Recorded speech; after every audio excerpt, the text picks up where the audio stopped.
વિદ્યાર્થી મિત્રો, આપણે નર પ્રજનન તંત્ર અને માદા પ્રજનન તંત્રનો અભ્યાસ કર્યો. એટલે હવે આપણને ખ્યાલ છે કે નરની અંદર મુખ્ય જનનપિંડ તરીકે શુક્રપિંડ રહેલા છે અને માદામાં મુખ્ય જનનપિંડ તરીકે અંડપિંડ રહેલા છે. નરની અંદર રહેલ શુક્રપિંડ અને માદાની અંદર રહેલ અંડપિંડના કાર્યની પણ આપણે વાત કરેલી કે નર પ્રાણીની અંદર શુક્રપિંડ છે એ શુક્રકોષોને ઉત્પન્ન કરે અને માદા પ્રાણીની અંદર અંડપિંડ છે એ અંડકોષોને ઉત્પન્ન કરે.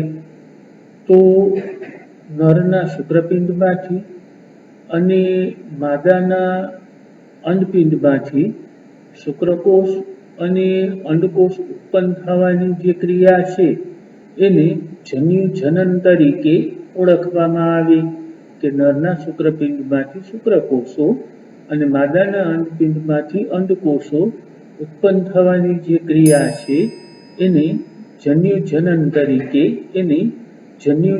તરીકે ઓળખવામાં આવે.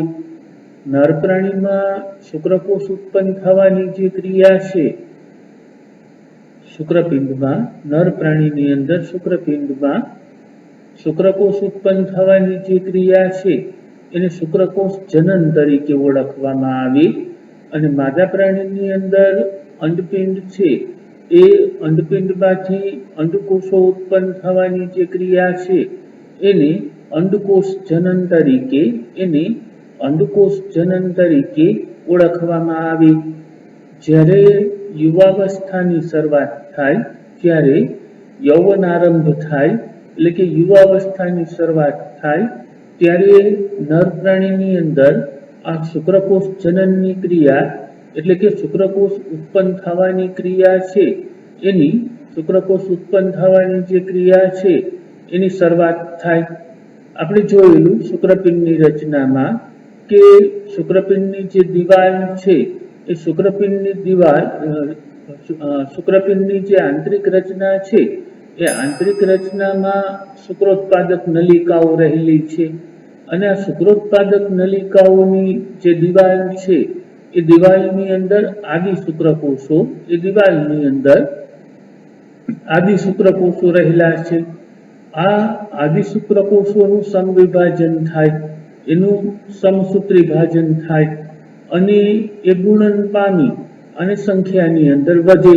એટલે કે આદિ શુક્રકોષ છે એ એક વખત વિભાજન પામી એટલે 2 કોષ બનાવે, પછી 2 કોષનું સમવિભાજન થાય એટલે 4 કોષ બની, પછી આ 4 કોષનું સમવિભાજન થાય એટલે 8 કોષ બની, 8 કોષનું સમવિભાજન થાય એટલે 16 કોષ બની, 32 કોષ બની, 64 કોષો બની. આમ કોષોનું ગુણન થતું જાય એટલે કે કોષોની સંખ્યા છે એ કોષોની સંખ્યામાં વધારો થતો જાય અને આદિ શુક્રકોષ છે એ પોતે દ્વિકીય હોય એટલે કે 2n રંગસૂત્ર ધરાવતા હોય.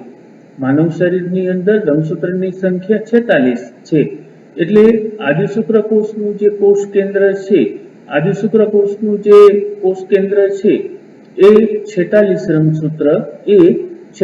રંગસૂત્ર ધરાવતું હોય અને ગુણનને પરિણામે જે કોષ બને એને પ્રાથમિક પૂર્વ શુક્રકોષ તરીકે ઓળખવામાં આવે. હવે આ પ્રાથમિક પૂર્વ શુક્રકોષ છે એ અર્ધીકરણ પામી, એનું અર્ધીકરણ થાય અને એટલે કે અર્ધીકરણ પ્રકારનું કોષ વિભાજન પામી અને 2 કોષોનું નિર્માણ કરી જેને દ્વિતીય પૂર્વ શુક્રકોષ તરીકે ઓળખવામાં આવે. અહીંયા આપણે યાદ રાખવાનું છે કે પ્રાથમિક પૂર્વ શુક્રકોષ એ પોતે દ્વિકીય છે, 2n છે અને એનું અર્ધીકરણ થાય છે, અર્ધસૂત્રી ભાજન થાય છે. એટલે દ્વિતીય પૂર્વ શુક્રકોષોની અંદર રંગસૂત્રની સંખ્યા છે એ 46 હતી, એ 46 માંથી 23 થઈ જાય. રંગસૂત્રની સંખ્યા અર્ધસૂત્રી ભાજનને પરિણામે અડધી થઈ જાય એટલે પ્રાથમિક પૂર્વ શુક્રકોષની અંદર 2n હોય અને દ્વિતીય પૂર્વ શુક્રકોષની અંદર an થઈ જાય, એટલે કે એકકીય કોષ છે એ એકકીય કોષનું નિર્માણ થાય. એટલે પ્રાથમિક પૂર્વ શુક્રકોષમાં રહેલી જે 46 રંગસૂત્રની સંખ્યા છે એ રંગસૂત્રની સંખ્યા એ દ્વિતીય પૂર્વ અંડકોષની અંદર 23 થઈ જાય. હવે દ્વિતીય પૂર્વ શુક્રકોષ છે એ દ્વિતીય પૂર્વ શુક્રકોષ છે એ બીજું અર્ધીકરણ પ્રવેશે, બીજા અર્ધીકરણના બીજા તબક્કાની અંદર પ્રવેશે. આપણને ખ્યાલ છે કે અર્ધસૂત્રી ભાજન 1 અને અર્ધસૂત્રી ભાજન 2 એમ અર્ધીકરણના 2 તબક્કા છે. તો અર્ધીકરણના પહેલા તબક્કાની અંદર આદિ શુક્રકોષ છે એ પ્રાથમિક પૂર્વ શુક્રકોષ છે એમાંથી દ્વિતીય પૂર્વ શુક્રકોષ બની. હવે આ દ્વિતીય પૂર્વ શુક્રકોષ છે એ અર્ધસૂત્રી ભાજનના બીજા તબક્કાની અંદર પ્રવેશે, જ્યાં સમસૂત્રી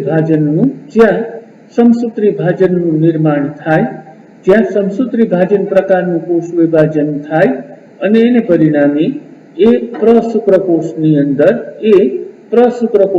અંદર ફેરવાઈ જાય. તો શુક્રકોષ જનનની સમગ્ર ક્રિયા છે એ શુક્રકોષ જનનની સમગ્ર ક્રિયાને આપણે ચાર્ટ દ્વારા સમજીએ તો આ રીતે આપણે એને ચાર્ટ દ્વારા સમજી શકીએ કે અહીંયા આદિ શુક્રકોષ છે, આ આદિ શુક્રકોષ છે એનું સમવિભાજન થયું અને એનું ગુણન થયું. આ ગુણનને પરિણામે અનેક કોષો બન્યા જેને પ્રાથમિક પૂર્વ શુક્રકોષ તરીકે ઓળખવામાં આવે. આ પ્રાથમિક પૂર્વ શુક્રકોષ છે એનું પ્રથમ અર્ધીકરણ થયું અને એને પરિણામે આ એક કોષમાંથી 2 કોષ બન્યા, પણ એ રંગસૂત્રની સંખ્યાની દ્રષ્ટિએ અડધા થઈ ગયા, જેને દ્વિતીય પૂર્વ શુક્રકોષ તરીકે ઓળખવામાં આવે. હવે અર્ધીકરણનો જે બીજો તબક્કો છે એ આ અર્ધીકરણનો બીજો તબક્કો છે અને અર્ધીકરણનો બીજો તબક્કો સમસૂત્રી ભાજન પ્રકારનો હોય. એટલે દ્વિતીય પૂર્વ શુક્રકોષ દ્વિતીય અર્ધીકરણના સમસૂત્રી ભાજનના તબક્કામાંથી પસાર થાય એટલે 4 કોષો બની. આ જે 4 કોષો બની એને પ્રશુક્રકોષ તરીકે ઓળખવામાં આવે અને આ પ્રશુક્રકોષ છે એનું શુક્રકોષની અંદર રૂપાંતર થાય. તો નર પ્રાણીના શુક્રપિંડમાંથી શુક્રકોષો બનવાની ક્રિયાને શુક્રકોષ જનન તરીકે ઓળખવામાં આવે. શુક્રપિંડની અંદર રહેલ શુક્રોત્પાદક નલિકાની દિવાલમાં આદિ શુક્રકોષ રહેલા હોય, એનું સમવિભાજન થાય અને અનેક કોષો બની જેને પ્રાથમિક પૂર્વ શુક્રકોષ કહેવાય. આ પ્રાથમિક પૂર્વ શુક્રકોષનું અર્ધીકરણ થાય, પ્રથમ અર્ધીકરણ થાય, એને પરિણામે દ્વિતીય પૂર્વ શુક્રકોષ છે એ દ્વિતીય પૂર્વ શુક્રકોષનું નિર્માણ થાય. આ દ્વિતીય પૂર્વ શુક્રકોષમાં રંગસૂત્રની સંખ્યા છે અડધી હોય. અહીંયા આદિ શુક્રકોષમાં રંગસૂત્રની સંખ્યા 46 હતી, પણ અર્ધીકરણ પ્રકારનું કોષ વિભાજન થયું એટલે અહીં રંગસૂત્રની સંખ્યા કેટલી થઈ ગઈ? 23 થઈ ગઈ. ફરી પાછું એનું બીજું વિભાજન થાય જે સમવિભાજન પ્રકારનું હોય એટલે 23 માંથી પાછા પ્રશુક્રકોષ બની ત્યારે રંગસૂત્રની સંખ્યા છે એ 23, રંગસૂત્રની સંખ્યા છે એ 23 ની 23 પાછી જળવાઈ રહે અને પ્રશુક્રકોષનું વિભેદીકરણ થાય, એને પરિણામે શુક્રકોષ છે એ શુક્રકોષનું નિર્માણ થાય. તો આ સમગ્ર પ્રક્રિયા છે, તો આ સમગ્ર જે ઘટના છે એને શુક્રકોષ જનન તરીકે ઓળખવામાં આવે. હવે પ્રશુક્રકોષો છે એનું શુક્રકોષની અંદર રૂપાંતર થાય. શુક્રકોષની અંદર રૂપાંતર થવાની જે ક્રિયા છે એને શુક્રકાયાંતરણ તરીકે ઓળખવામાં આવે. પ્રશુક્રકોષ એ ગોળ રચના ધરાવે છે અને શુક્રકોષ છે એ આવી રચના ધરાવે છે. શુક્રકોષ છે એ આ પ્રકારની રચના ધરાવે છે. પૂંછડી ધરાવે, મધ્ય ભાગ ધરાવે, શીર્ષ ધરાવે. તો પ્રશુક્રકોષનું શુક્રકોષમાં રૂપાંતર થાય એને શુક્ર કાયાંતરણ તરીકે ઓળખવામાં આવે. કાયા એટલે શરીર. કાયા એટલે શરીર.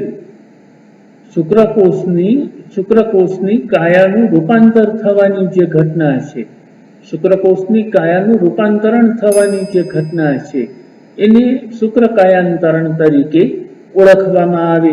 અને આ પ્રક્રિયા પૂરી થાય એટલે શુક્રકોષનું જે શીર્ષ છે એ સર્ટોલીના કોષોની અંદર સ્થાપિત થઈ જાય. આપણને ખ્યાલ છે કે સર્ટોલીના કોષો છે એ પોષણ પૂરું પાડવાનું કાર્ય કરે. એટલે એક વખત પુખ્ત શુક્રકોષ બની જાય પછી એનું શીર્ષ છે એ સર્ટોલીના કોષોની અંદર સ્થાપિત થઈ જાય. એટલે એમાંથી સર્ટોલીના કોષોમાંથી એને પોષણ મળે અને અંતે એમાંથી છૂટા પડી શુક્રોત્પાદક નલિકાની અંદર મુક્ત થાય. તો એને શુક્રકોષ મુક્ત થવાની ક્રિયા તરીકે ઓળખવામાં આવે. આપણને ખ્યાલ છે કે શુક્રકોષ જનનની સમગ્ર ક્રિયા છે એ કેટલાક અંતઃસ્ત્રાવો છે એ અંતઃસ્ત્રાવો દ્વારા નિયંત્રિત છે, જેને આપણે જાતીય અંતઃસ્ત્રાવ કહીએ, જે શુક્રપિંડમાંથી ઉત્પન્ન થાય છે. એ શુક્રપિંડમાંથી ઉત્પન્ન થતા જાતીય અંતઃસ્ત્રાવો એમાં મહત્વનો ભાગ ભજવે. એટલે મગજની અંદર રહેલ હાઇપોથેલેમસ, પછી પિટ્યુટરી ગ્રંથિ અને એ અંતઃસ્ત્રાવો આંતરાલીય કોષો, લેડિંગના કોષો ઉપર અસર કરે અને એને પરિણામે જાતીય અંતઃસ્ત્રાવ છે એ ઉત્પન્ન થાય. જ્યારે યુવાનીની શરૂઆત થાય ત્યારે ગોનેડોટ્રોફિક રિલીઝિંગ હોર્મોન છે એના સ્ત્રાવમાં નોંધપાત્ર વધારો થાય. એટલે આ જે GnRH છે એ હાઇપોથેલેમસમાંથી ઉત્પન્ન થતો અંતઃસ્ત્રાવ છે. અને હાઇપોથેલેમસમાંથી ઉત્પન્ન થતો અંતઃસ્ત્રાવ છે હંમેશા અગ્રપિટ્યુટરી ગ્રંથિને અસર કરે. અને અગ્રપિટ્યુટરી ગ્રંથિના જે અંતઃસ્ત્રાવ છે એ પછી જે તે સ્થાનિક કોષો છે એના ઉપર અસર કરે અને એને પરિણામે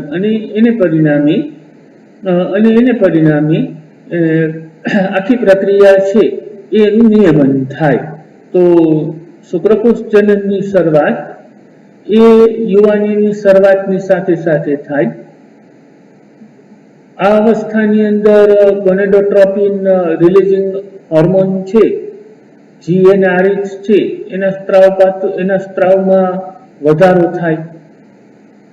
આ ગોનેડોટ્રોફિક હોર્મોન રિલીઝિંગ હોર્મોન છે એ હાઇપોથેલેમસમાંથી ઉત્પન્ન થતો અંતઃસ્ત્રાવ છે.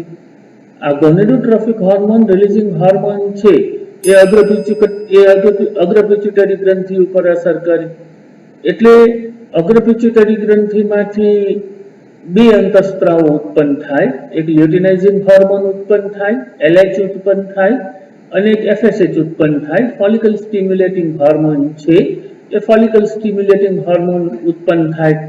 જો યાદ રાખજો કે હાઇપોથેલેમસમાંથી ગોનેડોટ્રોફિક રિલીઝિંગ હોર્મોન ઉત્પન્ન થાય. આ જે ગોનેડોટ્રોફિક રિલીઝિંગ હોર્મોન હાઇપોથેલેમસમાંથી ઉત્પન્ન થયો એ અગ્રપિટ્યુટરી ગ્રંથિ ઉપર અસર કરે. એટલે અગ્રપિટ્યુટરી ગ્રંથિ છે LH અને FSH ને ઉત્પન્ન કરે. લ્યુટિનાઇઝિંગ હોર્મોન અને ફોલિકલ સ્ટિમ્યુલેટિંગ હોર્મોન છે એને ઉત્પન્ન કરે. આ લ્યુટિનાઇઝિંગ હોર્મોન છે એ લેડિંગના કોષો ઉપર અસર કરે. આ LH છે એ લેડિંગના કોષો ઉપર અસર કરે અને એને પરિણામે લેડિંગના કોષોમાંથી એન્ડ્રોજન્સ છે એ એન્ડ્રોજન્સનો સ્ત્રાવ થાય. એટલે કે LH છે એ લેડિંગના કોષો ઉપર અસર કરી અને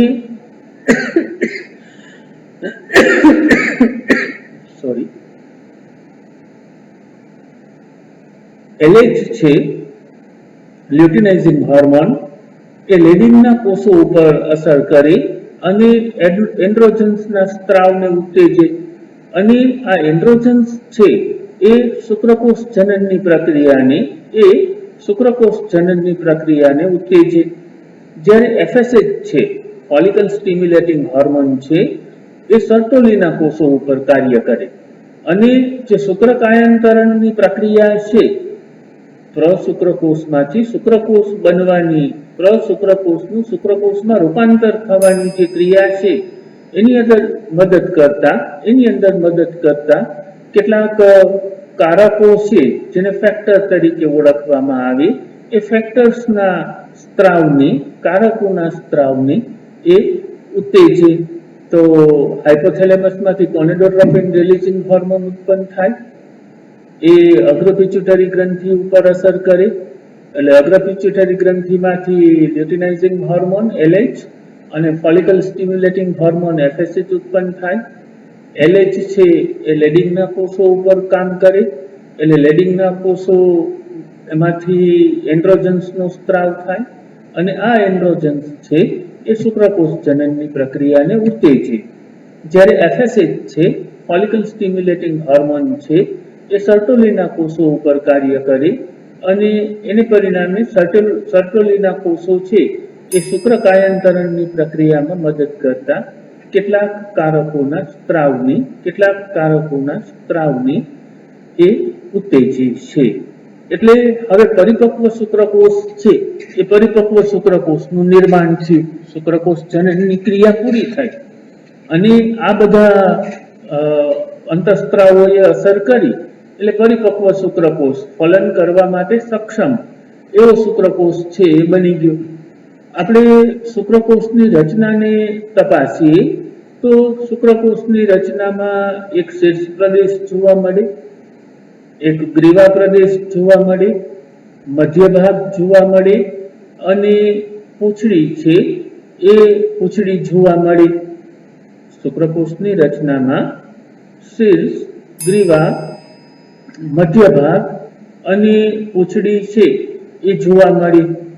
રસપટલ છે, જેને આપણે કોષરસ પટલ કહીએ, એ શુક્રકોષના સમગ્ર દેહને આવરે, એટલે કે શીર્ષ પ્રદેશથી શરૂ કરી અને છેક પૂંછડી સુધી, એટલે કે શીર્ષ પ્રદેશથી શરૂ કરી અને છેક પૂંછડી સુધી આ કોષરસ સ્તર છે કે કોષરસ પટલ છે એ ઢંકાયેલ હોય. શુક્રકોષનું શીર્ષ છે એ કોષ કેન્દ્ર ધરાવે, શુક્રકોષનું શીર્ષ છે એ કોષ કેન્દ્ર ધરાવે. આપણને ખ્યાલ છે કે શુક્રકોષ જનનની ક્રિયા દરમિયાન અર્ધીકરણ પ્રકારનું કોષ વિભાજન થયું અને અર્ધીકરણ પ્રકારનું કોષ વિભાજન થયું એટલે રંગસૂત્રની સંખ્યા શુક્રકોષમાં કેટલી થઈ ગઈ? અડધી થઈ ગઈ.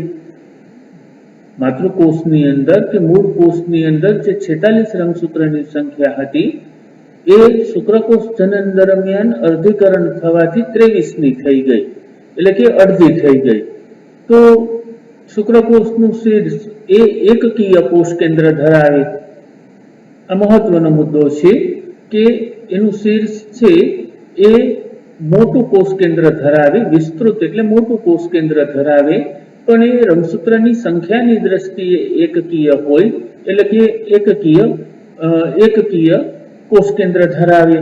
અહીંયા આપણે શુક્રકોષની આકૃતિ આપણી પાસે છે, તો આ આખો જે ભાગ છે એના શીર્ષનો ભાગ છે અને એની મધ્યમાં આ કોષ કેન્દ્ર રહેલું છે, એકકીય કોષ કેન્દ્ર રહેલું છે. શુક્રકોષની ઉપર આ એક ટોપી જેવી રચના જોવા મળે. શુક્રકોષની ઉપર આ એક ટોપી જેવી રચના જોવા મળે. આ જે ટોપી જેવી રચના છે એને શુક્રાગ્ર તરીકે ઓળખવામાં આવે. શુક્રકોષનો જે અગ્રભાગ છે એને શુક્રાગ્ર તરીકે ઓળખવામાં આવે અથવા શુક્રકોષના શીર્ષ ઉપર રહેલ ટોપી જેવી રચનાને શુક્રાગ્ર તરીકે ઓળખવામાં આવે. અને શુક્રાગ્રની અંદર ઉત્સેચક રહેલ હોય. શુક્રકોષ છે એનો અંડકોષમાં પ્રવેશ થવાનો છે, તો શુક્રકોષને અંડકોષની અંદર પ્રવેશવા માટે થઈ અને મદદ કરે એવા ઉત્સેચકો રહેલા હોય. ખાસ કરીને હાઈલ્યુરોનિડેઝ નામનો એક ઉત્સેચક છે એ શુક્રાગ્રની અંદર રહેલું હોય. એટલે શુક્રાગ્ર જ્યારે અંડકોષની દિવાલના સંપર્કમાં આવે ત્યારે આ હાઈલ્યુરોનિડેઝ નામનું ઉત્સેચક છે એ અંડપિંડની દિવાલની અંદર છિદ્ર પાડે અને અંડપિંડની દિવાલમાં છિદ્ર પડે એટલે ત્યાં શુક્રકોષને અંદર પ્રવેશ કરવા માટેની જગ્યા મળે અને શુક્રકોષ છે એ અંડકોષની અંદર દાખલ થઈ જાય અને ફલનની ક્રિયા છે એ પૂરી થાય. એટલે શુક્રાગ્ર અંડકોષને ફલિત કરવામાં મદદ કરતા ઉત્સેચકથી ભરેલ હોય. એટલે શુક્રાગ્રની અંદર અંડકોષને ફલન કરવામાં મદદ કરતા ઉત્સેચકો છે એ રહેલા હોય.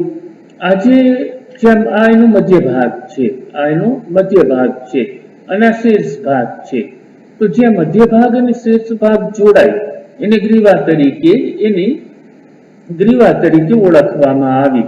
જે મધ્ય ભાગ અને શીર્ષ ભાગ છે એ જોડાય એને ગ્રીવા તરીકે ઓળખવામાં આવી. ગ્રીવા પછી મધ્ય ભાગ જોવા મળે. મધ્ય ભાગની અંદર મોટી સંખ્યામાં કણાભસૂત્રો છે એ રહેલા હોય. આપણને ખ્યાલ છે કે શુક્રકોષ પૂંછડીની મદદથી હલનચલન કરી અને છેક યોનિમાર્ગથી શરૂ કરી અને ફેલોપિયન ટ્યુબ છે, અંડવાહિની કે ફેલોપિયન ટ્યુબ છે ત્યાં સુધી એ પહોંચે. હવે કોઈ પણ ક્રિયા કે કોઈ પણ કાર્ય કરવું હોય તો હંમેશા શક્તિની જરૂર પડે. એટલે શુક્રકોષ છે પૂંછડીની મદદથી હલનચલન કરી અને જ્યારે આગળ વધતો હોય ત્યારે શુક્રકોષને પણ શક્તિની જરૂર પડી. આપણે આગળ ભણી ગયા છીએ કે કણાભસૂત્ર છે એ કોષનું પાવર હાઉસ છે. એટલે કણાભસૂત્રમાંથી પુષ્કળ પ્રમાણમાં શક્તિ છે એ મુક્ત થાય તો મધ્ય ભાગની અંદર રહેલા જે કણાભસૂત્રો છે એમાંથી શક્તિ ઉત્પન્ન થાય અને એ શક્તિની મદદથી પૂંછડીનું હલનચલન છે એ થાય અને શુક્રકોષને મોબિલિટી મળે કે શુક્રકોષની ચલિતતા છે એ ચલિતતા પ્રાપ્ત થાય. તો શુક્રકોષની રચનામાં શીર્ષ, ગ્રીવા, મધ્ય ભાગ અને પૂંછડી રહેલી હોય.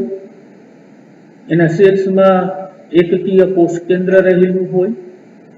એની શીર્ષના ટોચની ભાગે શુક્રાગ્ર હોય જેમાં ફલન માટે મદદરૂપ થતા ઉત્સેચક રહેલા હોય.